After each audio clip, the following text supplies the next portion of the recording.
जय हिंद बच्चों। इस क्वेश्चन में बोला गया हमारे पास दो पार्टिकल हैं 1 एंड 2।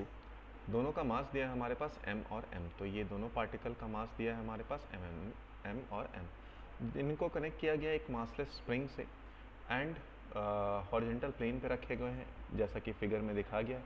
इनिशियली जो दो पार्टिकल हैं उनका centre of mass x not position पे है। तो लेट्स से ये मेरे पास अगर ओरिजिन है तो ओरिजिन के रिस्पेक्ट में यहाँ पर x इज इक्वल टू 0, इसके रिस्पेक्ट में x नॉट पे रखे गए। अच्छा, पार्टिकल 1 के लिए जो हमारे पास सेपरेशन है या इक्वेशन है वो लिखा गया है x1 equal to x not plus D A sine omega T. Sine का फंक्शन है, मतलब ओरिजिन से ही पार्टिकल स्टार्ट हो रहा है, ये बात हमें पता होनी चाहिए। ठीक है। अच्छा, और ठीक है, कोई बात नहीं। दूसरा पार्टिकल अगर लिखा जाए तो दूसरे पार्टिकल के लिए हमारे पास लिखा गया X not minus D minus A sine omega T. ठीक है, ये दूसरे पार्टिकल का मोशन है where D is equal to 2a से काफ़ी बड़ा है। डी की वैल्यू 2a से काफ़ी बड़ा है। ठीक है। अच्छा, थर्ड पार्टिकल है जो कि मूव कर रहा with speed some A omega by 2 undergoes instantaneous elastic collision. अगर इलास्टिक कोलिजन है तो इसका मतलब क्या होता है बेटा कि अगर आइडेंटिकल पार्टिकल है तो velocity will interchange at T not पे ये टकराया है। फाइनली जो पार्टिकल है हमारा 1 एंड 2 उनका सेंटर ऑफ मास का वेलोसिटी वीसीएम कुछ हो जाएगा, एम्पलीट्यूड बी हो जाना चाहिए, एंगुलर स्पीड ओमेगा है। तो आपसे पूछा गया है कि टाइम की वैल्यू जब टी नॉट की value D not is equal to pi divided by 2 omega हो तो इसकी वैल्यू कितने के बराबर होगी। ठीक है। आइए, तो अगर हमारे पास दिखा जाए तो यहाँ पे x1 का जो इक्वेशन है वो दिया है हमारे पास x not plus D plus A sine omega T. यहाँ से एक बात तो तय है कि जो हमारे पास एम्पलीट्यूड है वो a के बराबर है। फाइनल लिखा है x2 की value which is equal to X not minus of D minus of A of sine of omega into T के बराबर। ठीक है बेटा, जो टाइम की वैल्यू हमारे पास दी गई है, टाइम जो दिया गया है हमारे पास वो पाई बाई 2 ओमेगा है, पाई बाई 2 ओमेगा है।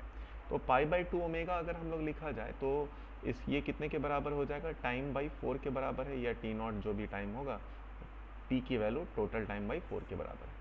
कुछ और बात, ओमेगा क्या होगा, तो जब फाइनल ओमेगा होगा तो उस टाइम पे ये इसका ओमेगा अगर आप लिखना चाहें तो आप रिड्यूस मास का कंसेप्ट यहाँ पे लगा सकते हैं। So that is equal to K by mu and mu की वैल्यू क्या हो जाएगी बेटा, m1 one into M two divided by m1 plus m2। तो बेसिकली जो ओमेगा है हमारे पास वो ट्वाइस के बाई एम के बराबर। ठीक है। आइए, जब ये टकरा रहा होगा तो अपने को एट दैट इंस्टेंट जब ये इससे आकर टकराया होगा तो इसके जो वेलोसिटी मिली होगी वो यू नॉट के बराबर होगा और ये रुका हुआ होगा। तो उस टाइम पे जो वी सी एम है हम लोग वो भी निकाल सकते हैं। वी सी एम अगर लिखा जाए तो वो हो जाएगा हमारे पास V C M is equal to mass into u naught plus mass into zero divided by twice mass, यानी कि ये यू नॉट बाई 4 आया। यानी कि जो velocity of centre of mass है वो आ गया है हमारे पास ए ओमेगा बाई 4 के बराबर। ठीक है। अच्छा, कुछ और बात क्या बोला है बेटा कि हमारे पास फाइनल एम्पलीट्यूड बी हो गया है एंड ओमेगा तो सेम रह गया। ठीक है। अब अगर हम लोग बात करें कि हमारे पास पता होता वर्क एनर्जी थ्योरम से, फ्रॉम वर्क एनर्जी थ्योरम, तो change in potential energy of the spring हमें पता है। So delta of change in kinetic energy should be equal to change in potential energy. अच्छा, स्प्रिंग के लिए अगर हम लोग पोटेंशियल एनर्जी मास यहाँ पे टोटल काइनेटिक एनर्जी अगर लिख दिया जाए तो वो हो जाएगा हमारे पास total mass which is equal to twice M into velocity. Velocity कितना है हमारे पास V C M, that is equal to A omega by 4 का whole square, that should be equal to half के। फाइनल वेलोसिटी या final amplitude कितना होने वाला है b, तो यहाँ लिख देता हूँ मैं b का स्क्वायर माइनस a का स्क्वायर। ठीक है। आइए, हाफ से हाफ कट जाने वाला है हमारे पास, ये है m a स्क्वायर बटे 16 इंटू ओमेगा की वैल्यू। अब ओमेगा स्क्वायर को अगर आप देखें तो ओमेगा स्क्वायर की वैल्यू आ जाएगी हमारे पास ट्वाइस के बाई एम के बराबर, दैट इज इक्वल टू के। यहाँ पे आया के। अच्छा, कुछ और बातें बेटा, अगर ये के की वैल्यू हम लोग देखें यहाँ पर हमारे पास तो हाँ हाँ हाँ हाँ हाँ हाँ, एक सेकेंड, इनके बीच का जो इलोंगेशन है बेटा वो ट्वाइस बी है हमारे पास, क्योंकि ये भी b है, ये भी b है। So total elongation is twice B square minus twice A square के बराबर है। तो ये है 4b square minus 4a square के बराबर। 4 को चाहे तो आप यहाँ से कॉमन ले सकते हैं, k कैंसिल आउट हो जाएगा, m कैंसिल आउट हो जाएगा, तो a स्क्वायर बटे 16 इंटू 2 इज इक्वल टू 4, और यहाँ पर है B square minus of A square के बराबर, B square minus of A square के बराबर। ठीक है, अब आप इसे सिंप्लीफाई करें, अब आप इसे सिंप्लीफाई करें और आपका आंसर आ जाना चाहिए।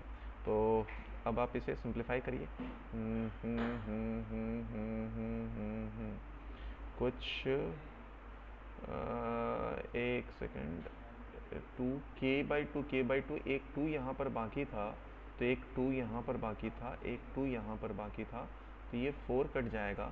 अब अपना जो अगला एक्सप्रेशन आ रहा है ए स्क्वायर बटे 4 is equals to 4b square minus 4a square.